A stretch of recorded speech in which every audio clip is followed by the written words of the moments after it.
Okay, 1, 2, 3, 4, 5. 1, 2, 3, 4, 5. This is a level check. Meteorologist Steve Horstmeyer in the Streaming Center, getting ready to do our live 7:15 streaming weather show. All the latest information for you here. If you are getting ready to watch us on Facebook, my clock says it is 7:12, so it'll be a little bit after that, but I don't have a second hand. So it is under 3 minutes before we come to you with the live 7:15 p.m. streaming weather show that's there every Monday through Friday. I'll be back in a couple minutes.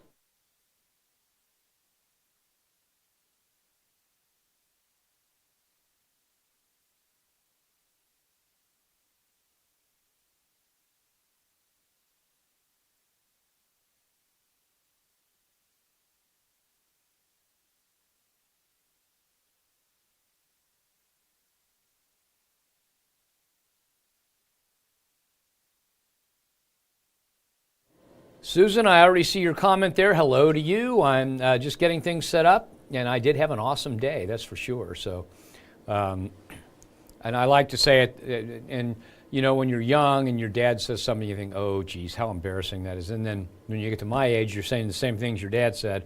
And it's like, at my age, every day that you wake up is a good day. So it's been awesome.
Good evening, everyone. This is meteorologist Steve Horstmeyer in the Fox 19 Now Streaming Center. It's time for our First Alert Weather live streaming show every Monday through Friday at 7:15 p.m. This is our Mount Auburn camera. Mount Auburn is right above downtown Cincinnati, but we're looking away from downtown. We're looking out toward Norwood. 40 degrees, the cloud cover continues, not as low and thick as it was earlier, and it is beginning to thin out, and that's going to allow us to get pretty chilly tonight. We do have some chilly weather on the way, but we also have some good news for the holidays. Even though you might want a white Christmas, the downside of a white Christmas is the travel issues it can bring along, and I don't think we see many, if any, travel issues around the immediate tri-state through the holidays. We'll keep an eye on that, but right now things are looking pretty good. So let's go ahead and take a look at, this is our camera from Turfway Park, and Turfway Park is back into racing season now. I think that probably done for the night, but they had several races. Every once in a while we can catch a race going on and show you some stuff as the season heads as we head through the season. But overall, tonight, things I think are already pretty much shut down and quiet over there. You can see the lights are off, so I'm sure they've closed it up for the night. So overall, temperatures are cooling off. It's 40 officially at the International Airport, but look at all the 30s out there. Shelbyville, Batesville, Madison, Harrison, Richmond, Middletown, Springboro, Lebanon, Wilmington, Falmouth, Harrison, all, and Washington Courthouse and Chillicothe, all in the upper 30s. You'll probably fall another 9 or 10 degrees overnight, and we're looking at upper 20s as you head out the door in the morning. And right now, the winds are still a little bit on the brisk side. So even though the temperature is 40 at the International Airport, the wind chill is 32. So keep that in mind if you're heading out this evening. The wind chills will be significantly cooler than the temperature, but the winds die down overnight, and by morning, not much in the way of a wind chill coming our way. And look at these temperatures out there. You can see that up in Minneapolis, it's 21, Des Moines 26, and that's the air that the northerly winds are bringing our way, so we should see upper 20s in many locations as you head out the door in the morning. But good news, dry roads for tomorrow morning. So 40 right now. We drop another 5 degrees by 11 p.m. 29 is the overnight low that we have in the forecast. That'll be somewhere around between 5 and 7, more like between 6 and 7 a.m. And then we bounce back up to 35 by 11, but it'll be a chilly day. So unlike this morning when it was kind of a mess as far as traffic goes, roads will be dry. It'll be a cloudy gray morning. Temperatures will range from the upper 20s to the low 30s, and the wind chill will be close to the temperature with the light winds around the tri-state. Now you can see the thicker cloud cover here. If you look at this, here's the thicker cloud cover with the bright white, okay? And so that thicker blanket of cloud cover is moving off to the south and east. We got low cloud cover coming in behind it, so we don't really have much in the way of clearing, just thinner cloud cover and colder air moving in. So the combination of thinner cloud cover allowing more heat to escape to space and the cooler air moving in is going to push us down into the upper 20s tomorrow morning. Now, if we zoom out, you'll see there's no more precipitation that is coming our way, just a little bit of cloud cover from time to time. And I think we do clear out. We have a partly to mostly cloudy Saturday ahead, and then on Sunday it looks on the sunny side. But before that, we're going to see a little bit of a rain-snow mix, okay? Now, look right up here, okay? Right up in here. This is a little bit of a system, excuse me, that is going to head south and eastward and bring us the chance for a little bit of a rain-snow mix on Friday, okay? So watch it. When we get to the last frame here, we'll switch over to model data. Here's model data, and look, it looks pretty much the same. So here's what's going to happen. That temperature you see there is the Cincinnati temperature, just for your reference. Okay, so we put this into motion. We head into Thursday afternoon, into Friday morning, and then Friday afternoon, and you can see it starts off as a little rain-snow mix. And this particular model says a more snow to the north, a little bit mixed to the south, but I think a rain-snow mix kind of fits around the tri-state, and then it briefly dips below freezing while it's coming our way, but overall with the roads warm, with everything still not typical of December, I think it's more of a wet situation during the day on Friday into Friday evening. Should not be a big issue for the tri-state. Okay, now everybody's been asking about a white Christmas. Are we going to have a white Christmas? Well, probably not. Well, actually, we're going to say no. I've got a high of 46 in the forecast. Morning lows will be above freezing. I do have scattered rain showers in the forecast, but no white Christmas coming our way this year. And there's good news here. The good news is that even though it's nice to have a white Christmas, I know when I was a kid I thought it was the coolest thing, but with no snow, that means driving conditions look pretty good. There might be wet conditions, nothing really heavy as far as rainfall goes, but at least for your Christmas travels, it looks like the weather will be fine for several hundred miles in any direction from Cincinnati. And through the holidays, if you're flying, it looks like the biggest problems will be way out in the Pacific Northwest, Seattle, Portland, Oregon, Northern California, and maybe some snow in the high plains, so maybe Denver may get a little bit. But overall, it looks like good weather for the most part right on through the New Year's holiday. All right, so let's go ahead and take a look at what the Climate Prediction Center says today. They've got much warmer than normal up there in that dark shade from North Dakota over to Wisconsin, south to northern Kansas and Missouri.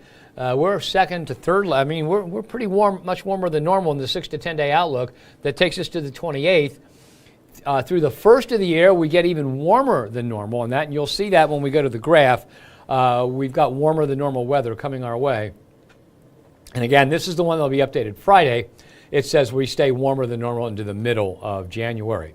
Rainfall-wise, a little bit above normal through the 28th, a little bit above normal through the 1st, and this is the one we've been talking about. I said I think what they're going to do is this is probably going to change on Friday when they send the new one out, because all the indications are we may be a little bit wetter than normal at that point. However, there is also some indications that some cold, dry air will sweep in out of Canada as we head in to the first week of the new year. So what may happen here as we head into the middle of January, may have a week or so of colder than normal weather, which is usually drier than normal weather because the cold air from Canada doesn't have a lot of moisture.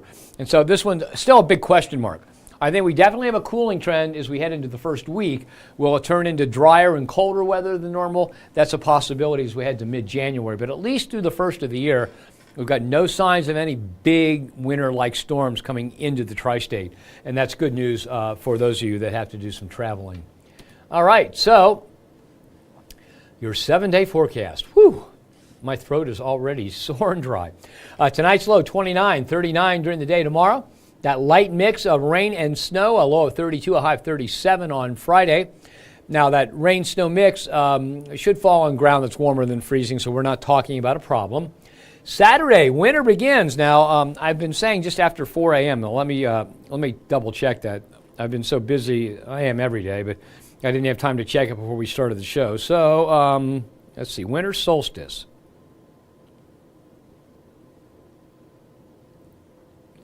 Winter solstice 2024.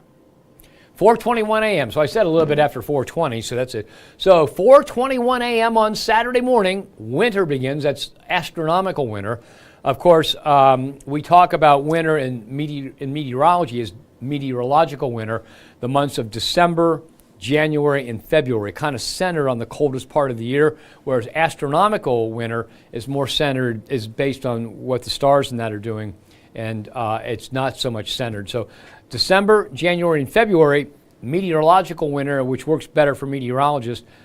Astronomical winter starts on the 21st. So that 20th, 21st, that would be this year, the 21st. Okay, let's go back to this full screen.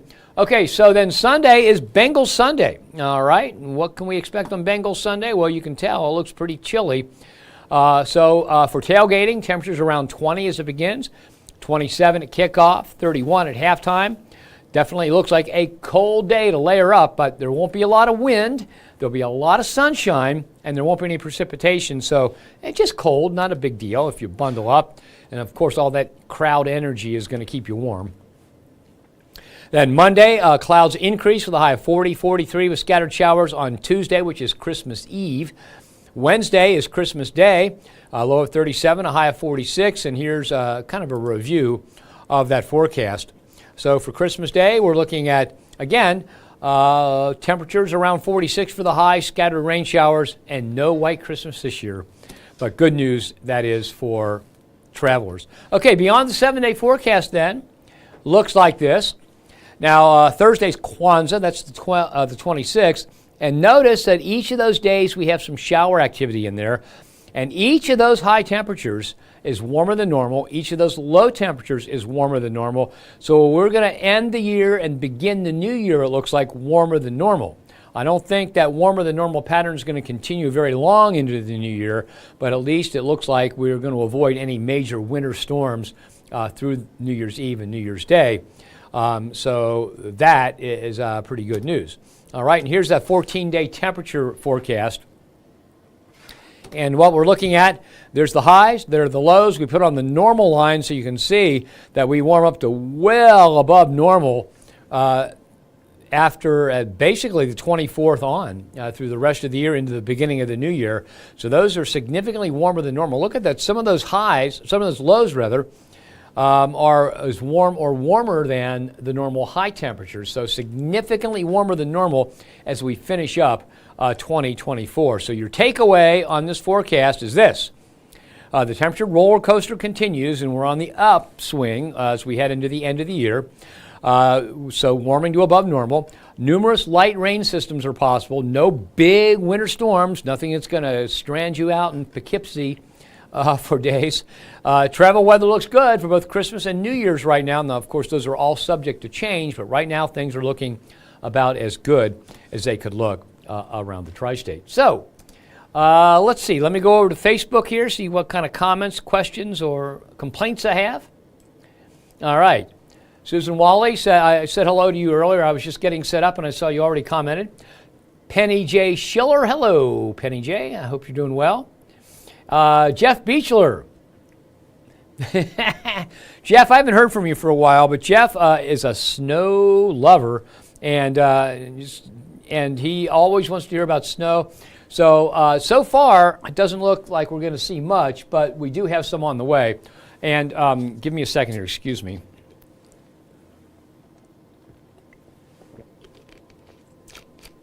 Okay, so Jeff, I think we go into a cooling trend, and if you look at the forecast behind me, we do peak here around the 29th and begin to cool off. Some of the models are bringing the chance of colder weather and some snow in like late in the first week of January.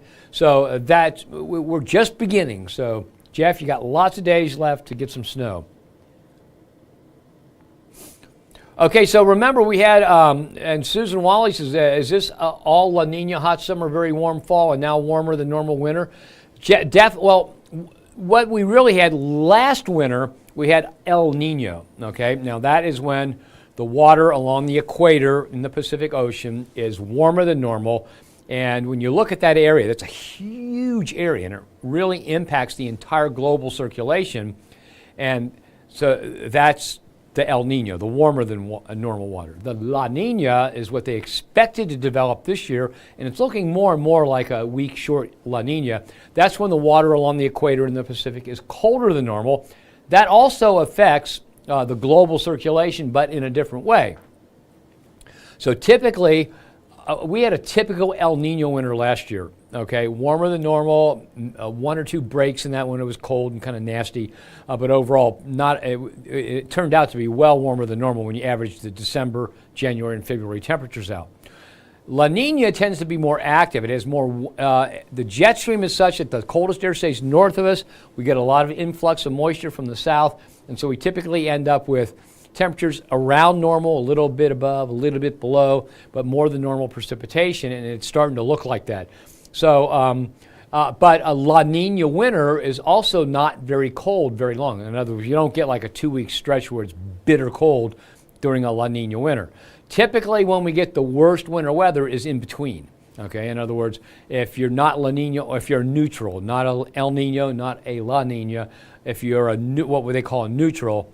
And it's actually El Nino and La Nina are part of what they call the El Nino, ENSO, El Nino Southern Oscillation, okay, the ENSO. And that basically, if you think about pressure systems, they're just sloshing back and forth. Now, it's not like you kick a bucket of water and you see it slosh, and it sloshes pretty quick.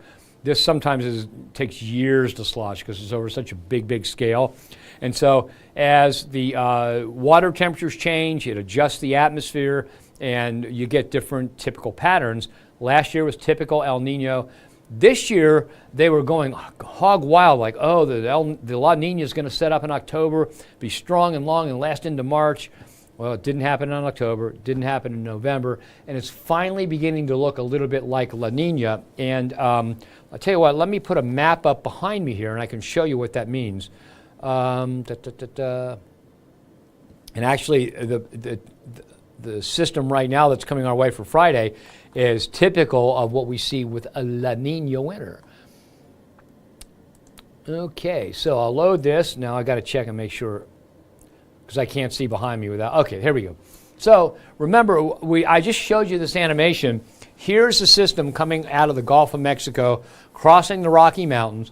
What happens when these systems cross the Rocky Mountains, the Northern Rockies and the Cascades and the coastal ranges there, they get discombobulated, and then they reorganize once they get past the mountains and there's less surface friction, and then they dive south and eastward like this. That is a typical La Nina pattern. Okay, Ethan Emery and I were talking about this in detail earlier today, that if you look at what's developing now over the next couple of weeks, it looks like the jet stream, or if you prefer to call it the storm track, is going to be just like this. From the north, systems will swoop south and eastward, come through the tri-state, and because the jet stream is here, a little fluctuation north makes us warmer than normal, a little fluctuation south makes us colder than normal, but we typically oscillate between a little bit below and a little bit above normal in a La Nina winter. The other thing is, most of our systems come out of the north and west like this. They don't have a lot of moisture. They move pretty quickly, but they can pull a little bit of moisture in out of the southwest, and that makes this area right here around, kind of centered on Cincinnati, a little area with more than normal precipitation. And so, again, if I put this into motion, this, I'll put it full screen for you. This is what a typical La Nina winter looks like. You get systems coming out of the northern Rockies like this, and what they do is they head south and eastward, like that, just like that, following the storm track. Most of the snow stays to the north. We get a little rain, a little snow. We don't get a lot of either, and then it pushes off to the east, and we're done with it. And because the jet stream is over top of us, the coldest of the cold air stays way to the north. So what we just saw there is a typical La Nina pattern.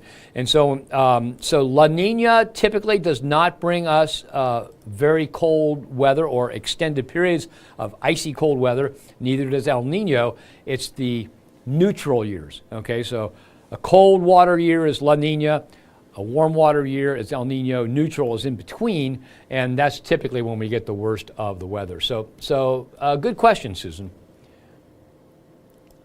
Michelle Hutchins, let it snow, let it snow. When are we getting snow? Well, I tell you what, we'll get a little rain-snow mix on Friday, but not enough to go sled riding or anything like that. I'm thinking that we're going to have to wait till either late in the first week of January or into the middle of January, and we'll see in the next couple of days. By tomorrow afternoon, we've got some more model runs that come in. I might be able to give you a little bit better idea on that. Okay. Jeff Beechler will like that comment. We need a good snow that sticks to the ground, says Jeff Beechler. And Jeff wants to know, and he's got an LOL behind it here, that are all those drones stopping the snow from falling? I don't think so. And I tell you what, if I could find out that they were, I could make a lot of money by flying drones for people. So, yeah, Melvin Stone Street wants to know, hey, it is a rain-snow mix, and I think the snow's a wet snow. Ground is still fairly warm. I can't rule out a slick spot or two developing. It's cold enough that you could see that, but overall, I think it's just going to be a wet situation. And Jeff Beach was, he's been busy working, trying to get outside stuff done before his girlfriend beats him up. I'm not going to repeat that story to my wife. I don't want to give her any ideas. Okay, so that's that. And the latest status on the La Nina pattern is, I told you way back in the spring, they were talking about, oh my God, it's going to be a really strong extended La Nina. Well, one of the things you know in meteorology is that Mother Nature always knows more than you do. And this time, the models got it way wrong. They were way off. Because the models had us deep into a La Nina by October and November, and it still is barely just forming. So if we get the La Nina pattern and it stays moderate to strong through the beginning of January into February, it should be very active, more rain than snow, some cold, some warm, but averaging out to near normal. However, if the La Nina just fails to develop or breaks down, Katie bar the door, it could be kind of stormy and cold from mid-January into the end of February. And that's about all I can say about that now, because when you try to do long-term forecasting, sometimes it's just as frustrating as can be. Ask any of the meteorologists at the Climate Prediction Center that were so sure there was going to be a La Nina, a strong one by now. It just didn't happen. Okay, let's go back to the 7-day forecast.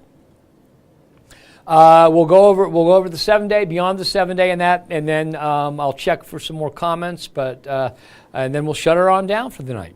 Okay, so here's your 7-day, and I don't know if I'm in front of this or not. Yes, I am. So you got to go full screen here. Come on. There we go. So here's your 7-day forecast. Tonight's low 29, high tomorrow 39, and mostly cloudy. 32 and 37 on Friday with that mix of rain and snow. Light. Ground is still fairly warm, so we can't rule out a temporary slick spot. Don't expect much in the way of a problem, but as the temperature cools and any roads that remain wet Friday late evening into overnight into Saturday morning, there might be a slick spot develop, but should not be widespread. Saturday, a low 26, high 33, mostly cloudy. Winter begins 4:21 a.m. Saturday morning. That's astronomical winter. 19 and 31 for Bengals Sunday, a mostly sunny day. So there's good news there. With it mostly sunny, without a lot of wind, no precipitation. If you're sitting in a sunny seat, it'll feel pretty good if you're bundled up. We're looking at 20 at tailgating, 27 at kickoff, 31 at halftime. A chilly game, but a good game. I mean, come on, you're playing football. You live in Cincinnati, you got to expect some weather like this every once in a while. I'm not sure how Joe Burrow feels about it, but we'll find out. I'm kind of thinking it doesn't affect him much because he's more focused on the game than what the weather's like. Clouds increase on Monday. Tuesday, scattered showers in the forecast. That's Christmas Eve, by the way, and 43. And then scattered showers on Christmas Day with a low of 37, a high of 46. So it does not look like a white Christmas at this point in time. And we had a big discussion today about what is a white Christmas. Excuse me for 1 second. There is no official definition of a white Christmas. But traditionally, meteorologists consider it to be a white Christmas if there's 1 inch of snow on the ground or if 1 inch of snow falls during the day of Christmas Day. Now, a lot of other people think, oh, well, even if we get flurries or a brief snow shower and just to get a dusting, that's a white Christmas because you see the snow and all that. And that's just a matter of personal taste. But if you use the 1 inch, and I'll have some specific numbers on this for you tomorrow, but if you use the 1 inch on the ground, we've got about a 30% chance on a year-to-year basis of getting a white Christmas. If you use the criterion of 1 inch falling, we've only got about a 3.5% chance of getting a white Christmas that way. So this year does not look like that's going to happen. All right, back to full screen and to the beyond the 7-day forecast. Okay, every one of those high temperatures, every one of those low temperatures is warmer than normal by quite a bit. As a matter of fact, a couple of those low temperatures are as warm as the normal high temperature, very close to it. So in the 7-day forecast, beyond the 7-day forecast, from the 26th, which is Kwanzaa, through the first of the year, first 2025. Man, I tell you what, time goes fast. So at the first day of 2025, it looks like it's going to start off the new year warmer than normal. So each of those days has the chance for some showers. Again, just a few light, weak systems come through and a few hit and miss showers. Does not look like any big storms, too warm for any big snowstorms. And so right now, from Christmas through New Year's, the weather looks great for travel.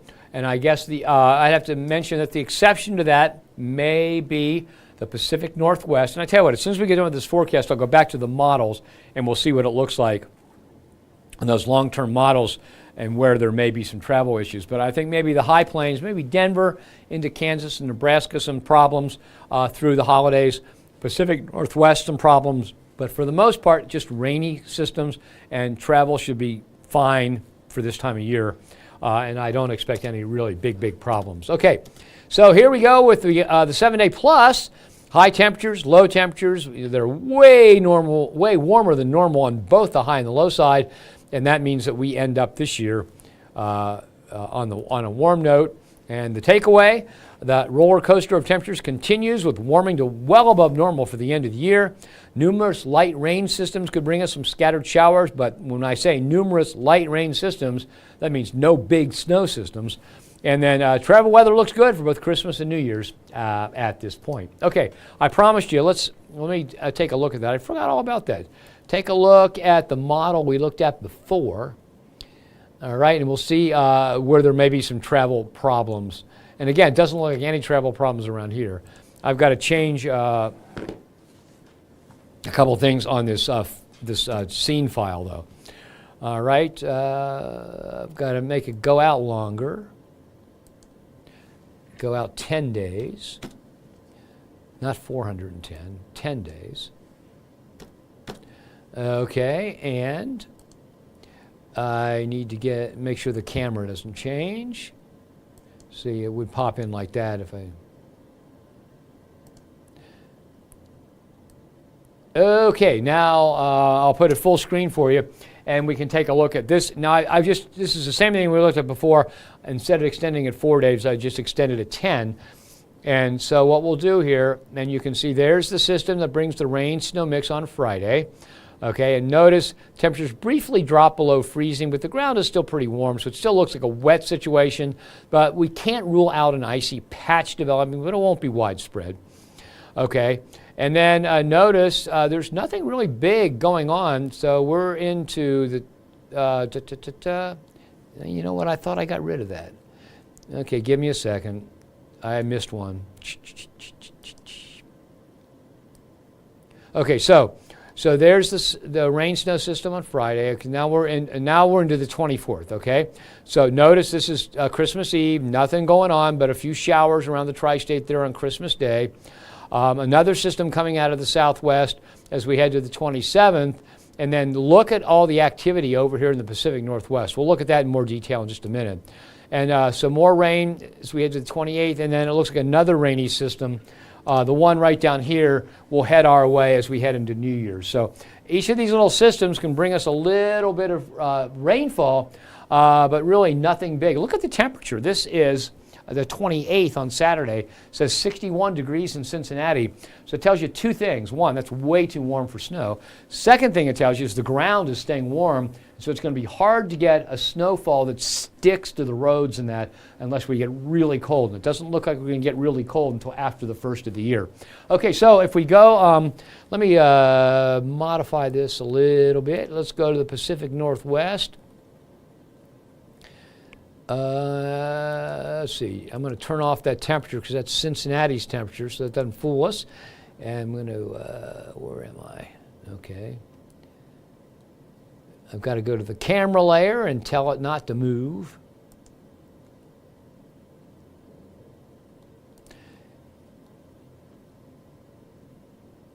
Go back to the old camera, delete that. Okay, now we're ready to go. We're just looking at the Pacific Northwest.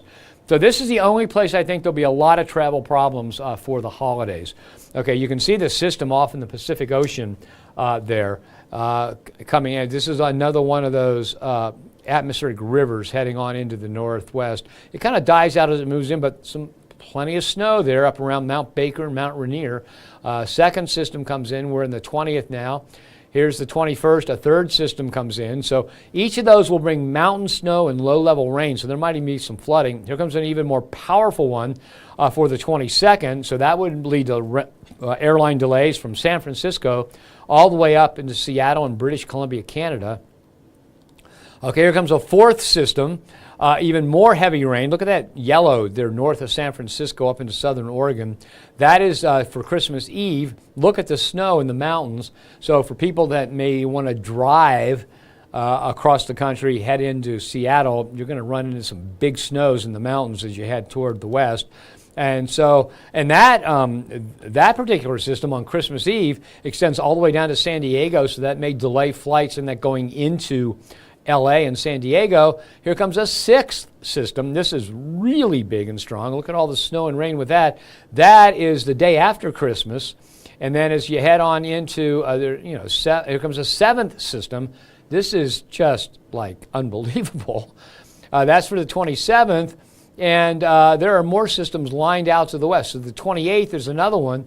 And if we go again to the scene camera, we zoom out, you can see that there's more activity out there in the Pacific that's going to continue. This is another atmospheric river. It's going to come right on in there. So right on through the first of the year, from the 20th right on through the first of the year, you've got system after system after system. It's going to slam into the west coast, especially from San Francisco northward.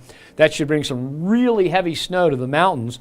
Good for ski resorts, good for watersheds and that, not good for travel. And so I think this is the only part of the country, maybe for a couple days as far south as San Diego, mostly from San Francisco northward on into the northern Rockies, where there'll be significant problems for travelers over the holidays.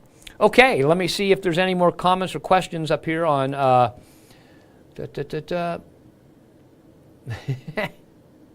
So let's see, Molly, let's see, got to back up a little bit here. Wow, we've got a lot more coming in. Okay, then, Garnett Rothwell said, considering the gloomy weather day, it was a great day for holiday candy and cookie making. You know, there are people on Earth like Garnet Rothwell that take lemons and make lemonade out of it. So that's a good idea. Yeah, you can do that. You know, it's make the best of it. All right, Jeff Beechler says, he said he's just glad there's no severe storms or anything bad like we had. We had enough of that through the spring and summer. Yeah, I agree, Jeff. So let's just hope for some snow. Hi there, Tina Wolf. Hope you're doing okay. Tina Wolf from Indiana. Okay, Sam McMillan says, hi, do you know what the weather will be in Cleveland because his girlfriend's boss has to go for business on Friday and Saturday? Should be no problem. There'll be a little rain snow mix up in Cleveland on Friday, just like the same system that we're getting. And then Saturday and Sunday it'll dry out. It'll be cold. He'll have to bundle up, but there won't be any travel problems over the weekend for Cleveland. So Sam, I hope that helps you out. Yeah, Molly Purcell Pollock says, wish we had all this rain back in July and August. You're not kidding. I tell you what, oops, I missed the rest of it, Molly. Her pond is now back to normal. If you've been watching for a while, you notice we looked at some pictures of Molly's pond and it dried out. I'm feeling fine today, Molly, and on Friday it'll be more rain and snow mixed, maybe a coating, but most of it melts on contact. But I think let's look at the last part of the first week of January on into the middle of January for the first snow event. That's what it's beginning to look like. I can't guarantee that. It's a little bit far out. But right now I'd say think in terms of mid-January. Tina Wolf, she doesn't want snow in Indiana. Well, we'll try and make it snow everywhere but Indiana, Tina, but I don't think the man upstairs listens to me too much. Jeff Beechler says he's waiting for his mom to start making Christmas cookies. Jeff, why don't you just go start it yourself? Maybe surprise your mom and give her some. But if you're like me, every time I've tried to make Christmas cookies, they've turned into like bricks of charcoal. So, okay, that's it, everybody. Thank you for joining me. Have yourself a nice night. I'll be back tomorrow at 7:15. We'll look more at what the travel weather situation looks like for the Christmas and New Year's holidays, and we'll take a look at, I have a better look as we go a little bit further in time at when we may see some snowy storminess coming our way in the month of January. So that's it for now. Have yourself a nice night, and thanks for being here.